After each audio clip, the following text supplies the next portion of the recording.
جس میں اسرائیل کے کئی جہاز برباد بھی ہوئے ہیں اور بہت سو کو نقصان پہنچا ہے۔ آئیے دیکھتے ہیں کہ لبنان اتنی طاقت رکھتا ہے کہ وہ اسرائیل کا مقابلہ کر سکے یا اس کا بھی وہی حال ہوگا جو اسرائیل نے غزہ کا کیا تھا۔ عزیز دوستو، السلام علیکم۔ دوستو، ابھی 12 گھنٹے پہلے لبنان نے اسرائیل کی ایک ایئر بیس پر حملہ کیا ہے، جس میں اسرائیل کے کئی جہاز برباد بھی ہوئے ہیں اور بہت سو کو نقصان پہنچا ہے، جس کی وجہ سے اسرائیل اب شدید حملہ کرنے کے لیے تیار بیٹھا ہوا ہے۔ اس سے پہلے بھی اسرائیل نے ایک حملہ کیا تھا جس میں 538 سے زیادہ افراد ہلاک ہوئے اور 1000 سے زیادہ زخمی ہو چکے تھے۔ موجودہ صورتحال یہی بتاتی ہے کہ اب یہ جنگ رکنے کا نام نہیں لے گی اور مزید بڑھتی چلی جائے گی۔ کہاں تک یہ نہیں پتا۔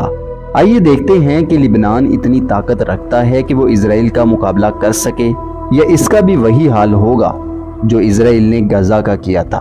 دوستو، لبنان اپنی طاقت کے لحاظ سے ایک چھوٹا ملک ہے، لیکن اس کی اہمیت جغرافیائی اور سیاسی طور پر نمایاں ہے۔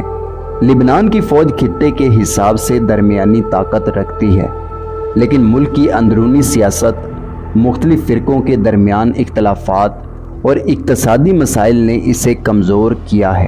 اس کے علاوہ لبنان کی معیشت بھی شدید مشکلات کا شکار ہے، جس کی وجہ سے ملک کی مجموعی طاقت اور عالمی سطح پر اس کا اثر کم ہو گیا ہے۔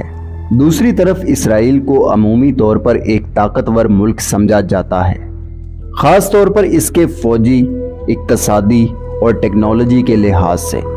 اسرائیل کے پاس جدید ہتھیاروں بشمول لڑاکا طیارے، ڈرون اور میزائل نظام کی بڑی تعداد موجود ہے۔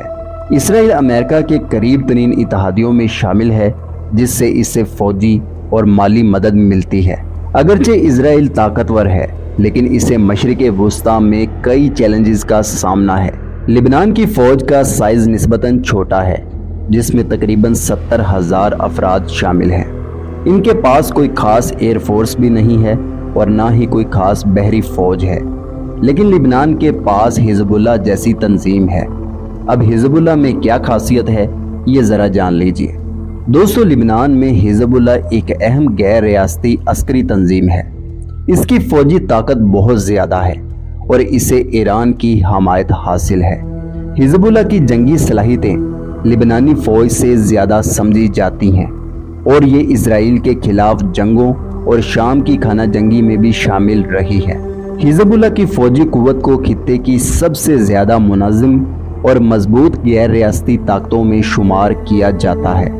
اس کے پاس ہزاروں کی تعداد میں جنگجو ہیں اور ایک اندازے کے مطابق اس کے پاس 1,00,000 سے زیادہ جنگجو شامل ہیں جو تربیت یافتہ ہیں اور جنگی تجربہ رکھتے ہیں۔ حزب اللہ کے پاس بھاری ہتھیاروں کا ایک بڑا ذخیرہ ہے، جس میں راکٹ، میزائل، ڈرونز اور دیگر جدید ہتھیار شامل ہیں۔ حزب اللہ کو ایران کی مکمل فوجی اور مالی حمایت حاصل ہے، جس کی وجہ سے یہ تنظیم جدید ہتھیاروں اور ٹیکنالوجی تک رسائی رکھتی ہے۔ حزب اللہ کے پاس ہزاروں کی تعداد میں راکٹ اور میزائل ہیں، جن میں کچھ طویل فاصلے تک مار کرنے والے میزائل بھی شامل ہیں۔ یہ ہتھیار اسرائیل کے لیے ایک بڑا خطرہ سمجھے جاتے ہیں، کیونکہ حزب اللہ ماضی میں بھی اسرائیل پر راکٹ حملے کر چکی ہے۔ حزب اللہ کے جنگجو ایران میں تربیت حاصل کرتے ہیں، خاص طور پر ایران کی قدس فورس کے ذریعے۔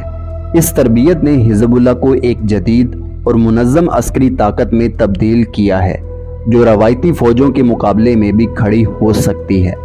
حزب اللہ نے شام کی خانہ جنگی میں بشار الاسد کی حکومت کی حمایت میں حصہ لیا، جس سے اس کے جنگجوؤں کو نہایت اہم جنگی تجربہ حاصل ہوا اور اس نے تنظیم کی صلاحیتوں میں مزید اضافہ کیا اور اسے مشرق وسطیٰ میں مزید طاقتور بنا دیا۔